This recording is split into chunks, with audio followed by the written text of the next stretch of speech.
प्रसार भारती अभिलेखागार की प्रस्तुति सदाबहार सुनहरे दौर का अनमोल खजाना। जिंदगी का जिंदगी से वास्ता जिंदा रहे, हम रहें जब तक हमारा हौसला जिंदा रहे। इंसान का हौसला जब उसकी कड़ी मेहनत से हाथ मिलाता है तो बड़े से बड़ा मुकाम हासिल कर लेना भी मुश्किल नहीं रह जाता। आज संगीत के क्षेत्र की ऐसी ही विभूति से हम मुलाकात करेंगे, जिन्होंने संगीत के 7 सुरों से अपना नाता बचपन में कुछ ऐसा जुड़ा कि आज तक कायम है। वो जिनके नाम को सुनते ही उनके शांत और हीरे सी चमक लिए व्यक्तित्व का परिचय मिलता है। वो जो प्रेरणा है उन सभी के लिए जो संगीत के जरिए दुनिया की आबो हवा में मिठास और प्यार खोलना चाहते हैं। संगीत के क्षेत्र से जुड़े कई पुरस्कारों और पद्मश्री से सम्मानित सुरों की महारानी स्वर्गीय बेगम अख्तर जी की शिष्या आप हैं शांति हीरानंद। आपसे बात कर रहे हैं अमित अरोड़ा।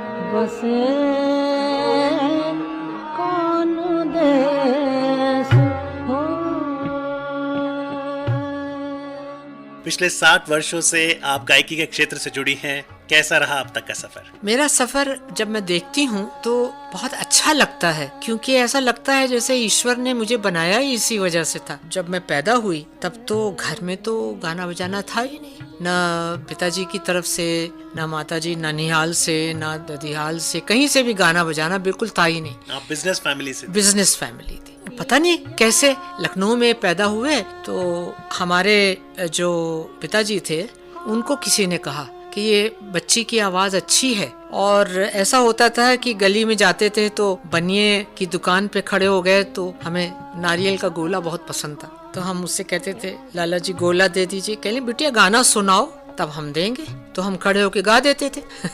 वो क्या दादा दौड़ो बिलैया दाल खाए गई, तो वो लोग हमको टुकड़ा देते थे। तो इस तरह से होते होते पिताजी की मित्रों ने जब सुना मुझे तो उन्होंने कहा कि हीरानंद भाई इस लड़की की आवाज अच्छी है, इसको आप सिखाइए। तो फिर हमको वहाँ डाल दिया गया लखनऊ म्यूजिक कॉलेज में। साइकिल पे लेके जाता था नौकर और वहाँ बैठा रहता था, सारे गामा पता नहीं सा सीखते थे। इस तरह से शुरुआत हुई, मगर किसी को ये नहीं मालूम था कि मैं इसी लाइन में जाऊंगी। यानी जो शुरुआती श्रेय आप देना चाहेंगी कि आप गायकी से जुड़ी, वो नारियल के गोले को जाता है। जी हाँ, जी हाँ। लेकिन जब लखनऊ के म्यूजिक कॉलेज में गई या स्कूल में भी जब आप थी तो क्या स्टेज पे आपने गाया? हाँ हाँ, बहुत दफा स्कूल में बचपन में हमारी अभी तक सहेलियां कहती हैं वो तानपुरा लेके तुम पहुंच जाती थी। तो उस वक्त फिल्मी गाने, कुछ खास तो आता नहीं था, फिल्मी ही गाने चलते थे, या छोटी छोटी कोई बंदिश गा दी भैरवी में, कोई बागेश्वरी में जो सिखाई गई होगी, मगर और कुछ नहीं खास। और आकाशवाणी की अगर बात करें तो रेडियो लाहौर पर शायद आपकी पहली परफॉर्मेंस थी। बहुत पहले आप शायद उन दिनों 14 वर्ष की थी। उससे भी कम थी। हमारे पिताजी जो थे उनका एल्गिन मिल्स वगैरह का बिजनेस था, तो वो वहाँ की एक शाखा थी लाहौर में भी और पेशावर में भी, रावलपिंडी में भी। तो हमारे पिताजी वहाँ चले गए उसको संभालने के लिए, तो हम भी गए, बच्चे थे तो स्कूल में डाल दिया गया। वहाँ पर हमारे घर के पास एक मैडम रहती थी जिनका नाम था इंदिरा कोहली। तो शाम के टाइम पे हम स्कूल से जब आ जाते थे तब उनके घर चले जाते थे, वो देख नहीं सकती थी। उन्होंने मुझे सिखाना शुरू किया और वाकई में अगर कहा जाए तो शास्त्रीय संगीत की नींव उन्हें नहीं डाली, पलटे करवाए और तरह तरह की बंदिशें रागों में करवाई। 5 साल तक मैं उनके पास सीखी। उसके बाद ऐसा हुआ कि रेडियो पे भी वो ले जाती थी, तो कभी कभी वो भूल जाती थी तो मैं उनके कान में कह देती थी कि अब ये लफ्ज है, क्योंकि वो देख नहीं सकती। उन्होंने मेरा वहाँ लाहौर में प्रोग्राम करवाया। वहाँ उस जमाने में ऑडिशन नहीं होता था, बस आवाज सुन के कहते थे अच्छा गा लो। प्रोग्राम हुआ, मगर वो इत्तेफाक से उस जमाने में हुआ जब बिल्कुल ही मारकाट चल रही थी, मार्च के महीने में। तो उन्होंने मुझे वो पहला प्रोग्राम ऑल इंडिया रेडियो से जुड़ा हुआ पहला प्रोग्राम था, और एक छोटी सी कॉन्फ्रेंस भी हुई लाहौर में, उसमें भी गवाया। तो इस तरह से एक इंस्पिरेशन सा हुआ कि हमको आगे और सीखना चाहिए। लेकिन फिर पार्टीशन के बाद आप वापस आ गई लाहौर से? हाँ, हम लोग आ गए वापस। लखनऊ तो घर था ही। वहाँ पर लखनऊ में हम लोग जब सेटल हो गए, घर पे उस्ताद आने लग सिखाने के लिए। एजाज हुसैन खान रामपुर के थे, बहुत बूढ़े, कई मील चल के आते थे वो शाम के टाइम पे मुझे गाना सिखाने के लिए। दिन में तो कॉलेज जाना होता था। इस तरह से वह सीखती चली गई। लेकिन स्ट्रिक्ट थे क्या हुसैन खान साहब? कभी डांट पड़ती थी? नहीं बेचारे तबला लेके बैठ जाते थे, गाते थे और हम उनके पीछे पीछे गाते थे। मगर समझ इतनी नहीं थी अमित जी कि क्या हो रहा है। अभी थोड़ा बहुत सुरों का पता लगता था, क्योंकि भगवान ने कुदरतन आवाज जो दी थी वो सुरीली थी, मगर ज्ञान जो था वो अभी तक कुछ समझ में नहीं आता था कि क्या हो रहा है। ऐसे सीख रहे हैं। लेकिन आपको और ज्ञान मिले संगीत के क्षेत्र में, आपके परिवार ने आपका सहयोग दिया, क्योंकि आप तो उस परिवार से थी जो बिजनेस से ताल्लुक रखती थी, गीत संगीत से नहीं। जी बिल्कुल भी नहीं, ये बड़ी बात है। हमारे माता पिता ने हमारा बड़ा सहयोग और बहुत ज्यादा हमको इसकी छूट दी कि हम पढ़ें भी गाएं भी। तो आप अच्छी स्टूडेंट भी थी? बहुत अच्छी स्टूडेंट थी। मैंने एमए किया और मेरी रुचि थी दर्शन शास्त्र में, बहुत रुचि थी, खासकर इंडियन फिलोसफी, जिसमें कि पुराणों वेदांत इस तरह का जिक्र हो। तो उसमें मैंने थीसिस भी लिखी और यूनिवर्सिटी में फर्स्ट भी आई। तो दर्शन शास्त्र में करियर बनाने की नहीं सोची आपने? सोचा था, क्योंकि ये सोचा गया था कि शायद मैं टीचिंग लाइन में जाऊं। उस तरह का मिजाज था मेरा, बड़ा सूफियाना जिसे कहा जाता है, घंटों पढ़ना, घंटों घूमना नेचर के साथ। यही मेरा था कि मैं गाना भी करूं, साथ साथ ये भी चले। बहुत रुचि थी उसमें। तो एजाज हुसैन खान साहब जो थे, उन्होंने आपको रामपुर घराने से थे, वहाँ से शिक्षा लेने के बाद फिर अगला पड़ाव क्या आया जीवन में? अगला पड़ाव मेरा आया बेगम अख्तर 52। वो पहली मुलाकात कैसे हुई बेगम अख्तर के साथ? वो बहुत मजे की थी। मैं रेडियो पे जाया करती थी, रेडियो लखनऊ पे, आकाशवाणी लखनऊ तब हो गया था। बराबर वो लोग गजलें देते थे, हम किसी से धुन बनवा लेते थे और ऐसे ही गाते थे। छोटी छोटी कॉन्फ्रेंसेस में, कोई सुल्तानपुर में हो रही है, कोई प्रतापगढ़ में हो रही है, कोई इलाहाबाद में हो रही है, कोई जाते भी थे गाने के लिए। पर जैसे लोग गाते हैं, कोई खास जैसे एक वो होता है ना कि समझ के आदमी गाए या उसको समझ में आए कि संगीत क्या है, कैसे इसका, वो कुछ नहीं था, बस गा लेते थे। लखनऊ रेडियो पे उस वक्त ड्रामे बहुत होते थे, ड्रामे, संगीत के ड्रामे, म्यूजिकल ड्रामा, ओपेराज जिसे कहते, उसमें बहुत पार्ट लिया। बड़ा उस वक्त आकाशवाणी जो थी वो इतनी अपना घर की तरह, बिल्कुल अगर देर हो गई है तो सबके लिए समोसे और चाय आते थे, बाहर खाते पीते थे सब लोग। प्रोड्यूसर भी चले आ रहे हैं, प्रोग्राम असिस्टेंट भी चले आ रहे हैं। तो क्या एक अच्छी गायिका के लिए समोसे खाना है, कुछ भी खाना चाहता है, कुछ परहेज नहीं करना था? नहीं, एक दूसरे से लगाव सा था। और फिर ऐसा था कि उस वक्त ये सब इतनी टेक्निक नहीं थी। मैंने शुरू किया जब वो तवे की तरह एक रिकॉर्ड आता था, उस पे जो आप गाएं बजाएं वो ऊपर कंट्रोल रूम में होता था। अगर गलत हो गया तो सारा तवा फेंका गया। वहाँ ये सिखाया गया कि किस तरह से सिचुएशन को लपेट लो। अगर कोई लफ्ज गलत कह दिया है या गा दिया है तो उसको ऐसे लपेट के फिर से सही कर लो। कैसे लपेटे? कुछ याद है कोई किस्सा जहाँ कुछ गलती हुई हो? नहीं, बहुत दफा कोई वर्ड्स भूल गए हैं तो अपने आप बना के गा गए। उसको रोकने के मतलब ये होता था कि तवा गया, तब तक ये टेप वेप नहीं था। इस तरह से होता था ये प्रोग्राम। फिर धीरे धीरे टेप आने लगी, बड़ा स्पूल आने लगा वगैरह, तो उसमें फिर घड़ी वो कट होके हो जाता था। ऐसा हुआ कि हमारे यहाँ एक प्रोग्राम एग्जीक्यूटिव थे, वो मुझे लाहौर से जानते थे, वो वहाँ लखनऊ में थे। जब हम लोग जाते थे म्यूजिक सेक्शन में बैठते थे, चाय वाय होती थी। चाय तो बड़ी आम चीज थी, कहीं भी जाओ तो वहाँ ड्यूटी रूम में भी चाय, यहाँ भी चाय। तो कहने लगे, उनका नाम था जीसी अवस्थी, तो कहने लगे कि भाई तुम गाती तो हो मगर जब गाना है तो सही तरीके से सीख के गाओ। फट से मैंने कहा किससे सीखूं, कौन सिखाएगा? कहने लगे बेगम अख्तर। मैंने कहा बेगम अख्तर? अच्छा, बेगम अख्तर को मैंने देखा जरूर था स्टूडियो में, मगर जानती बिल्कुल भी नहीं थी, ना उस तरह की गायकी को, ना उस तरह की क्लास को, ना उस तरह की औरतों को, कोई ताल्लुक ही नहीं था, जानती भी नहीं थी। और बहुत बड़ा नाम था 20वीं सदी में बेगम अख्तर पर जी। मैं नहीं जानती थी इतना, बस ये मालूम था, कभी कभी सुन लिया था दीवाना बनाना है तो दीवाना, मगर जिंदगी ऐसी थी, पढ़ाई या ये वो, कि इस तरह के गाना बजाना तो था नहीं घर में, तो माहौल ही नहीं था। तो उनको मैंने कहा अच्छा, कहने तुम उनसे सीखो। मैंने कहा कि वो कैसे सिखाएंगी मुझे, खेलेंगे, मैं फोन करता हूँ। उन्होंने फोन किया, उन्होंने कहा बेगम साहब एक लड़की है आपसे मिलना चाहती है, सीखना चाहती, पता नहीं उनके जी में क्या आया। उन्होंने कहा अच्छा कल भेज देना। अब उनका जो घर था वो हमारे आकाशवाणी से पीछे था, पास था, और रिक्शा पे आते जाते थे हम लोग। रिक्शा में बैठ के दूसरे दिन हम पहुँच गए उनके घर। थोड़ी देर तो बिठाया, फिर आई। पहला जो इम्प्रेशन था उनका, बस उसी ने मुझे मोह लिया। क्या था वो?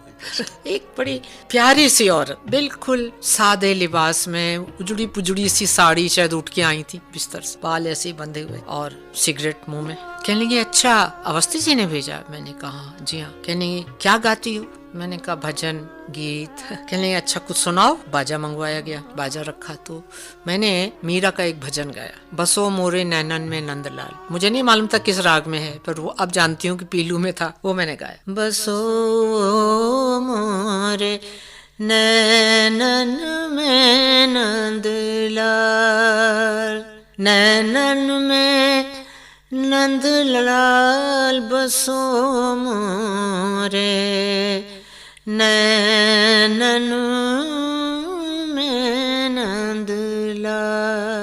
ये धुन थी और इसमें ठुमरी का अंग था।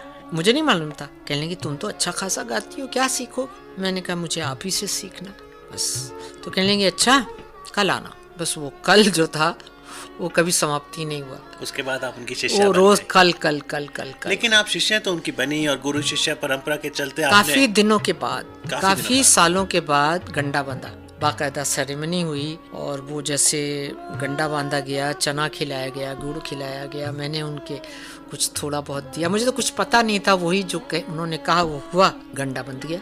लेकिन ये गुरु शिष्य का जो रिलेशन था ये अम्मी और बेटी में कब बदला? बिकॉज जो आपने किताब लिखी बेगम अख्तर साहिबा पर, उसका टाइटल है Begum Akhtar the story of my Ammi. जी, वो ऐसा था कि वो ऐसी शख्सियत थी कि उनको जो भी कोई मिलता था बस उनका ही हो जाता था। उन्होंने कहा कल आना, तो मैं कल गई तो कुछ नहीं, चाय पिला के वापस हो गए। 3-4 दिन ऐसे हुआ, हफ्ता भर ऐसे हुआ। फिर एक दिन उन्होंने बाजा निकाल, पलटे शुरू तेलंग के, नी सा गा मा पा नी सा नी पा मा गा। अब इस तरह की ट्रेनिंग मुझे नहीं मिली थी, और ये होने के बाद फिर उन्होंने मुझे साथ साथ ठुमरी भी शुरू, साथ साथ ख्याल भी शुरू किया। तब हम लोग इतने करीब हो गए एक दूसरे के कि जैसे टाइम हो गया तो उन्होंने कहा खाना खा के जाना, खाना खा के जाए। फिर हुआ अब शाम को चली जाना कुछ दिनों के बाद, फिर हुआ रात को यहाँ रह लो। लेकिन ये जो प्यार था, उनके तो कई डिसाइपल्स थे, आपको लगता है कि कोई खास उन्हें ज्यादा प्यारा था, या सबके साथ ही इस तरह से मिलनसार? नहीं, वो मिलनसार सबके साथ थी, मगर मैं सबसे लंबे समय तक उनके साथ रही, 25 साल, और बिल्कुल घर में रहती थी, घर के बच्चों की तरह। फिर तो घर के हमारे माँ बाप से भी उनका बहुत प्यार था, और हमारे माता पिता ने कभी पलट के नहीं पूछा कि तुम कहाँ जा रही हो, कौन है ये। फिर तो मुलाकात हुई, उनके जो पति थे वो बैरिस्टर थे, तो वो आना जाना हुआ हमारे घर में, खाना पीना, वो भी आते थे, हम भी। तो इस तरह की एक ही फैमिली हो गई, और मुझे लगा कि यही मेरी मंजिल है, यही मेरी माँ है, यही मेरे पिता है, सब कुछ यही है। जी जान से उनके हो गए, और उसी में जो कुछ मिला मुझे झोली में वो मिला। तो इस समय जो यंग लिसनर्स सुन रहे हैं आपको, क्या कहेंगे शांति जी कि अगर उन्होंने गायकी के क्षेत्र में आगे आना है, एक गुरु का होना, एक मेंटोर का होना, फिलोसोफर का होना, गाइड का होना जरूरी है? बहुत जरूरी है। यही तो बात ये लोग मिस करते हैं, यही बात ये लोग मिस करते हैं कि जब तक गुरु नहीं होता है। आप देखिए छोटी सी बात है, एक बंदिश है तिलक कामत की, निरभरन कैसे जाऊं सर। अब ये है, अब आप जब उसको गाएंगे तो उसका एस्थेटिक्स कैसे समझेंगे? जब तक गुरु नहीं बताएगा। वो लिख के तो आप लिख ले, हमको लिखना अलाउड नहीं था, सिर्फ कान से सुनना। निरभर, ये जो मीण निकलती है, जब गुरु सिखाएगा कि कितनी मीण होनी चाहिए, कैसी होनी चाहिए, जब भी तो आएगी ना। गुरु का होना तो बहुत जरूरी है, बिना गुरु के सुना के तो कोई गाना नहीं सीख सकता। और रोज रियाज भी बहुत जरूरी है, सख्त जरूरत, हर उम्र में, हर उम्र में। आप भी करती हैं आज भी? बिल्कुल। कितने घंटे? अब देखिए, इतना तो नहीं हो पाता क्योंकि 3-4 घंटे तो क्लासेस में हो जाते हैं, मगर हफ्ते में 2 दिन तबले वाला आता है, सिर्फ ख्याल की, पलटों की, तानों की रियाज। तो जैसा एक गायिका है और उन्होंने गाना है, लेकिन पूरी टीम होती है, आपने कहा तबला पे है कोई, हाँ। कोई पखावज पे है, जी, कोई सितार पर है, तो ये टीम स्पिरिट कैसे बनती है? ये ऐसे होता है कि जैसे कोई जरूरी नहीं कि वो हमेशा ही बजाएं, मगर वो मिजाज समझते हैं। जैसे अब सारंगी है तो जो सारंगी वाला हमारी मिजाज समझता है कि हमें क्या कहना है, या तबले वाले को पता है कि लगी कहाँ लगेगी, इस तरह से एक टीम बन जाती है। हर प्रोग्राम के लिए वो आते हैं, उनको पता होता है कि इनका क्या स्टाइल है और ये क्या चाहती हैं। और अगर आपके स्टाइल की बात करें, इतने सालों से आप गा रही हैं, अगर कोई पूछे शांति जी की गायन शैली की विशेषता क्या है, क्या कैरेक्टरिस्टिक्स आप कहेंगे? हमारा तो ये हिसाब है कि हम जो भी गाते हैं वो बिल्कुल इन्वॉल्व होके गाते हैं। एक दूसरा, हमारा गाना जो है वो ईश्वर के प्रति होता है, उसमें अपने आप रोमांस पैदा होता है। उसमें कभी भी ये नहीं होता है कि हम अलग हैं और हमारे स्वर अलग हैं, एक ही से होना चाहिए। इस तरह से फीलिंग होके मैं गाती हूँ, इन्वॉल्व होके। पता नहीं क्या होता, सूरत बदल जाती है, कुछ और सोचने लगता है आदमी। ये खास बात है। और अपने गुरु के घराने की, किराने घराने की आवाज लगाने का तरीका, हुक का तरीका, सुर में लफ्जों को कहाँ कहाँ कैसे, पहले तो करने के लिए प्रैक्टिस की जाती थी, अब अपने आप होता है, अपने आप ही आता है, हमको नहीं करना पड़ता।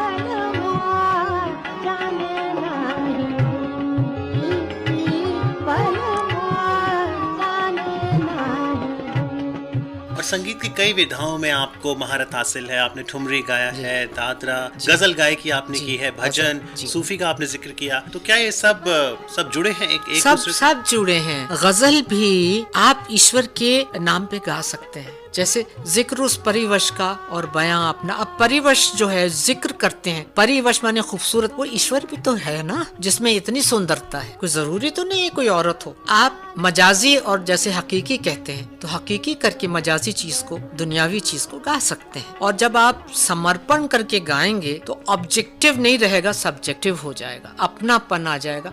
फिर वो गाना तो आप कुछ भी गाएं वो बहुत अच्छा हो। बिल्कुल। शास्त्रीय गायिका शांति हीरानंद को तो आकाशवाणी पर श्रोता सुन ही रहे हैं, लेकिन उनकी जरूर दिल में आ रहा होगा कि शांति जी उनके लिए कुछ गाएं। क्या गाऊं? आप जो कहेंगे मैं गा दूं। जो भी आप ठीक सोचें, हमारी कोशिश होगी कि आपको नारियल का गोला दे उसके बदले। एक बहुत मशहूर कजरी है अम्मी की, पीलू में, उसके मैं थोड़े से बोल सुनाई देती हूँ। बरसन लागी सावन बूंदियाँ, शाम बिना लागे न मोरी अखियाँ।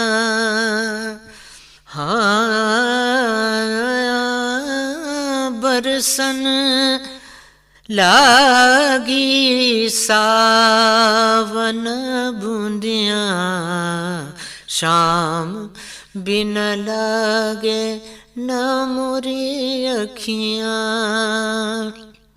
दादुर मोर पपिहरा बोले, सन सन चाले बयरिया हो राम, शाम बिना लागे न मोरी अखियाँ। अब ये हमारी पूरब की तरफ की कजरी है, और यही चीज बेगम अख्तर में थी, वो बड़ा भाव से गाती थी। भाव आना बहुत जरूरी है, और भाव जब भी आता है जब आपका मन साफ हो और स्वरों में मेलोडी हो, संगीत हो, और आप ये फील करें कि वाकई में आप नायिका है। तो पूरब की कजरी हो या फिर अन्य बंदिशें, शांति जी जब पश्चिमी देशों में जाकर आप परफॉर्म करती हैं, क्योंकि आपने विभिन्न देशों में गाया है जी, वहाँ पर किस तरह का रिएक्शन आता है? और अमूमन जब आप पूछती हैं मैं क्या गाऊं, तो वो लोग किस चीज की रिक्वेस्ट करते हैं? वो इसी तरह की दादरों की या ठुमरियों की। अब जैसे मैं पाकिस्तान गई थी तो वहाँ मैंने ये गाई, अब के सावन, आप यकीन मान लिए वो रोने लगे, कहने लगे हमको अपना घर याद आ रहा है, वही आमों के बाग, तो वो हुक उनमें उठती है, तो वो इसी तरह की चीजें सुनना पसंद करते हैं। आपको लगता है कि संगीत हर एक सीमा से परे है, हाँ, देशों को, दिलों को जोड़ता है? बिल्कुल। अभी मैं गई थी ICCR की तरफ से, तो वहाँ भी सिर्फ ठुमरियाँ और गजलें, अच्छे शायरों की गजलें। न्यूयॉर्क में भी गाई, कनाडा में भी गाई और न्यू शिकागो में भी। हर जगह श्रोता है हिंदुस्तानी लोग हैं और उस तरह के भी हैं जो आधुनिक गाना सुनते हैं और उस तरह के भी हैं जो इस तरह का गाना सुनते हैं। मगर ये जो गाना बजाना है शास्त्रीय संगीत पे रेस्ट करता है। अगर आपको शास्त्रीय संगीत नहीं आता तो आप ठुमरी या दादरा या चैती या गजल गा ही नहीं सकते। लेकिन जो सीखना चाहे, खासतौर पे महिलाओं की अगर बात करें, आप उनके लिए एक प्रेरणा स्रोत हैं। अगर आना चाहें शास्त्रीय गायन में, कई बार लगता है कि हमें तकलीफें आएंगी, चुनौतियां आएंगी, हाँ। और शादी के बाद पता नहीं समर्थन मिलेगा कि नहीं। ये तो आपने आपको तो बिल्कुल दिक्कत सही, नहीं आई? बिल्कुल सही। शादी के बाद अक्सर लड़कियां बंद हो जाती हैं। हमने देखा है 3-4 बातें हैं जिसमें इनका फेलियर होता है। कभी कभी ये होता है कि बहुत अच्छी आवाज है, बहुत अच्छी रूह है, बढ़ रहे हैं, शादी हो गई, बंद हो गया, फुर्सत नहीं, या हस्बैंड ने कहा मत कहो। कभी कभी ऐसा होता है कि दिमाग बहुत तेज है, रूह नहीं है, रूह ही नहीं है, ताने चल रही हैं फटाफट, मगर जो बात उप शास्त्रीय संगीत में होनी चाहिए वो नहीं। तो कैसे निपटे इन चुनौतियों से? ये सुनने से पता लग जाता है। जिसकी रूह अच्छी होती है ना, उसमें लगता है कि ये फुलझड़ियां निकलेंगी, और जिसकी नहीं होती है उसकी समझ ही में नहीं आता। और हस्बैंड का रोल? हस्बैंड का रोल, अब जैसे मेरी स्टूडेंट है, उसके घर में बहुत जोर था शादी करो शादी। मैंने उसके फादर से कहा क्यों उसकी जिंदगी खराब कर रहे हैं? नहीं, पर शादी तो करनी है, समय करनी है, मगर ऐसे हस्बैंड से करना चाहिए जिसको कि ये एतराज ना हो कि वो सीख रही है या गा रही है तो ना गाए, या मेरे हुक्म से गाए। लेकिन एक कई बार ये भी सवाल होता है कि आपके शास्त्रीय गायन में मुझे एतराज नहीं है, लेकिन इसमें जीविका नहीं बन पाई। हाँ सही है। अच्छा, और क्या बहुतों को एतराज होता है, जैसे ननद और सास और सैया का जिक्र आया तो झिझकने लगती। इसमें झिझक क्या, आप सैया, और सैया तो कोई भी हो सकता है, सैया तो वातावरण भी हो सकता है, अच्छा खूबसूरत फूल हो सकता है, सावन की बूंदें हो सकती हैं। कोई जरूरी नहीं कि सैया एक आदमी ही हो। मैं बहुत समझाती हूँ कि आप खुल के गाइए, क्यों सैया को ऐसे बंद कर रखा है? सैया के मतलब तो कईयों में ये झिझक होती है। तो आपको लेकिन पूरा समर्थन मिला आपके परिवार से, उन्होंने सपोर्ट? मेरे जो पति थे, और बल्कि मेरी शादी इसी वजह से हुई, मैं तो कर नहीं रही थी, मेरी अम्मी ने ही करवाई, देख दाख कहने। बेगम अख्तर जी ने? जी, उन्होंने शादी करवाई। उन्होंने कहा जो मैंने किया वो तुम्हें करना पड़ेगा। अच्छा भाई, मैंने शादी किया, तुम भी करो, उससे इज्जत बनती। अच्छा ठीक है। फिर मेरे हस्बैंड आए हुए थे अमेरिका से, बहुत साल रह के, तो उनको ऐसी लड़की की तलाश थी जो गाती हो। तो फिर जब मुझसे मुलाकात हुई तो मैंने मिलवाया, तो अम्मी ने फिर देखा, उनको परखा, कहेंगे हाँ ये ठीक है। मैंने उनसे कहा देखिए मैं गाना नहीं बंद करूँ, बेगम अख्तर नहीं बंद करूँ, और मैं अपना नाम नहीं बदलूंगी, मेरे पिता का नाम है वही रहे। अगर आपको मंजूर है तो करिए, नहीं मंजूर है तो मत करिए। जी, तो शुरू से अब तक नहीं बिल्कुल मंजूर तो उन्होंने कभी नहीं रोका। तो शुरू से अब तक शांति हीरानंद जी हैं आप? हाँ बिल्कुल। खूब गाया आपने शांति जी अब तक। खाली समय मिलता है, और मिलता है तो क्या करते हैं? मुझे घरदारी का शौक है। मैंने कभी अपना घर जिसे कहते हैं उसको नजरअंदाज नहीं किया है। जो काम, जो ड्यूटी मुझे करनी है एक बीवी के हिसाब से, या एक माँ के हिसाब से, या एक दादी के हिसाब से, मैं करती हूँ। कभी ऐसा हुआ कि घर में आपकी जरूरत थी और उसके चलते रियाज कम हुआ या कोई कॉन्सर्ट मिस करना पड़ा? नहीं, कॉन्सर्ट कभी नहीं मिस किया। कैसे किया वर्क लाइफ बैलेंस आप? वो फिर पहले मेरे पति संभाल लेते थे, अब मेरे बच्चे संभाल लेते हैं। वो कभी नहीं कहते हैं कि आप मत जाइए गाने, या आप क्यों रियाज कर रही हैं, या हम जा रहे हैं आप खाना पकवा लेना। लेकिन माँ बाप आजकल अक्सर बच्चों को कहते हैं आप भी उसी फील्ड में जाएं जिसमें वो हैं, लेकिन आपके जो बच्चे हैं वो गायकी में नहीं हैं। बिल्कुल, ये है कि सुनने का शौक है, सुनते हैं फिल्मी गाने, तो अंग्रेजी गाना ज्यादा। हमारे जो पोते साहब हैं वेस्टर्न क्लासिकल म्यूजिक सीख रहे हैं, पियानो। और आपको कोई आपत्ति नहीं है? ये फ्यूजन और ये जो हिप हॉप और ये सब कुछ मैंने आज तक नहीं किया। मैंने अपने गाने को, अमित जी, कभी भी कॉम्प्रोमाइज नहीं किया। बहुत लोगों ने कहा कि आप कॉम्प्रोमाइज कीजिए, आपको बहुत नाम होगा, बहुत पैसे आएंगे, मुझे उसकी लालच। लेकिन एक मंच पर शांति जी गाएं शास्त्रीय गायन और आपका पोता या कोई यंगस्टर और गाए हिप हॉप, पता नहीं क्या होगा। मैंने उससे कहा कि अगर तुमको पियानो का शौक है तो क्लासिकल म्यूजिक भी बहुत खूबसूरत है, वेस्टर्न, तुम सीखो और उसको बखूबी सीखो। तो दादी क्या सिखाती हैं फिर उनको? मैं कुछ नहीं सिखाती, वो मुझे सिर्फ रियाज करते सुनते हैं। लेकिन कई और स्टूडेंट्स हैं आपके, और आप तो अब अपना अनुभव बांट रही हैं आगे स्टूडेंट्स को, तो स्टूडेंट्स में किस तरह की ललक देखते हैं, वो रूह जिसकी आपने बात की थी, है यंगस्टर्स में? कम है। क्यों? क्योंकि डाइवर्जन्स बहुत हो गए हैं, बहुत डाइवर्जन्स हो गए, टीवी और घूमना फिरना, और सबसे बड़ी बात कि सबको यही रहता है कि किसी तरह से सीढ़ी लगा के चढ़ जाए, बहुत से कॉन्सर्ट हो जाए, नाम हो जाए, पैसा आ जाए। ये चीज इस तरह की नहीं है, इसमें तो डूबना पड़ता है, बहुत साधना है। वो साधना जो है वो मिसिंग होती है। जो अच्छा गा सकती हैं, जिनकी रूह है, वो लड़कियां फटाफट ताने फटाफ, क्योंकि फलाने की गायिका जो है वो ताने मारती, अरे मैंने कहा तुम कहाँ जा रही हो, ये ठुमरी दादरा है, इसमें चैन चाहिए। तो वो या तो जवानी का जोश है या क्या है, उनको लगाम देना पड़ता है। और वो गुरु शिष्य की परंपरा तो देखिए अमित जी, आजकल ना तो कोई किसी को रख सकता है घर में जैसे हम लोग रहे, ना कोई रह सकता है, ना कोई पैर दबा सकता है रात भर आजकल जैसे हम लोग ने दबाए। मगर ये बातों से ही संगीत आया है, गुरु की छवि में बिल्कुल मिल जाने से ही संगीत आया, ऐसा ये नहीं लोग समझते हैं। तो अब आने वाले समय में क्या देखती हैं आप? भारतीय शास्त्रीय गायन किस दिशा की ओर? नहीं, बहुत अच्छा है, बहुत अच्छा है। उसमें बदलाव तो आया है। जो चीज रात भर चलती थी अब वो 2 घंटे में हो जाती है, उसको उन्होंने कंप्रेस करके अच्छी तरह से पेश किया है। और शास्त्रीय संगीत बहुत ही पॉपुलर भी हुआ है। देखिए कॉन्फ्रेंसेस होती हैं, कितने लोग जाते हैं, गजल गायकी क्या, सूफी क्या, भरा रहता है। तो रुचि तो है, मगर उसका एक रंग बदल गया है। लेकिन पीछे जब पलट कर देखती हैं जीवन में, कोई रिग्रेट भी है शांति जी? नहीं, रिग्रेट कोई नहीं है, बिल्कुल भी नहीं है। क्योंकि उसकी वजह ये थी कि मैंने कभी ये नहीं चाहा कि मुझे ये मिल जाए वो मिल जाए। जब गुरु सिखाते थे तो कभी मांगा नहीं उनसे, जो उन्होंने सिखाया वो ले लिया। फिर आगे चल के कभी ये नहीं सोचा, जैसे आकाशवाणी में 50 रुपए से शुरू किया, कभी भी नहीं ये कहा कि अब मेरी बढ़ा दीजिए, कभी भी ये नहीं कहा कि टॉप कर दीजिए। लेकिन क्या वो अच्छा बिजनेस है? आप तो बिजनेस फैमिली से थी, is that the right business mind? It is not. I am not business minded at all. मेरे को मैं हिसाब किताब भी मुझसे नहीं होता है। तो आपको लगता है पैशन को फॉलो करो, बाकी मोह माया है, दिल अपने को आप आएगा। दिल की आवाज सुनो। और भगवान इतना दयालु है, उसने मेरे लिए इतने दरवाजे खोल रखे थे कि मैं नहीं समझती हूँ कि मैं इस लायक भी हूँ आजकल भी कि लोग मुझे, जैसे आप इंटरव्यू कर रहे हैं, और मैं सोच रही हूँ मुझे क्यों इंटरव्यू करने, क्या खास बात है। और गायकी में तो आपको इंटरेस्ट है ही, लेकिन क्योंकि आपने किताब लिखी है Begum Akhtar the story of my Ammi, लेकिन आप लेखिका नहीं हैं, हम क्या उम्मीद करें आने वाले समय में कोई और पुस्तक लिखेंगी? जी हाँ, मैं कोशिश करूंगी, क्योंकि ये किताब भी लेखिका नहीं हूँ, बस मेरे अनुभव थे, क्योंकि लोगों ने बहुत गलत सलत उनके लिए लिखा था, तो मैं चाहती थी कि जो मेरे अनुभव हैं वो मैं लिखूं। तो और कोई पुस्तक आप लिखेंगे? मैं इस कोशिश में हूँ कि एक ऐसी पुस्तक लिखी जाए जिसमें कि उनकी गायकी, जो मेरी भी गायकी है, और मेरा क्या उसमें सहयोग है, मैं किस तरह से आती हूँ उसमें उनकी गायकी, और मैं किस तरह से उसको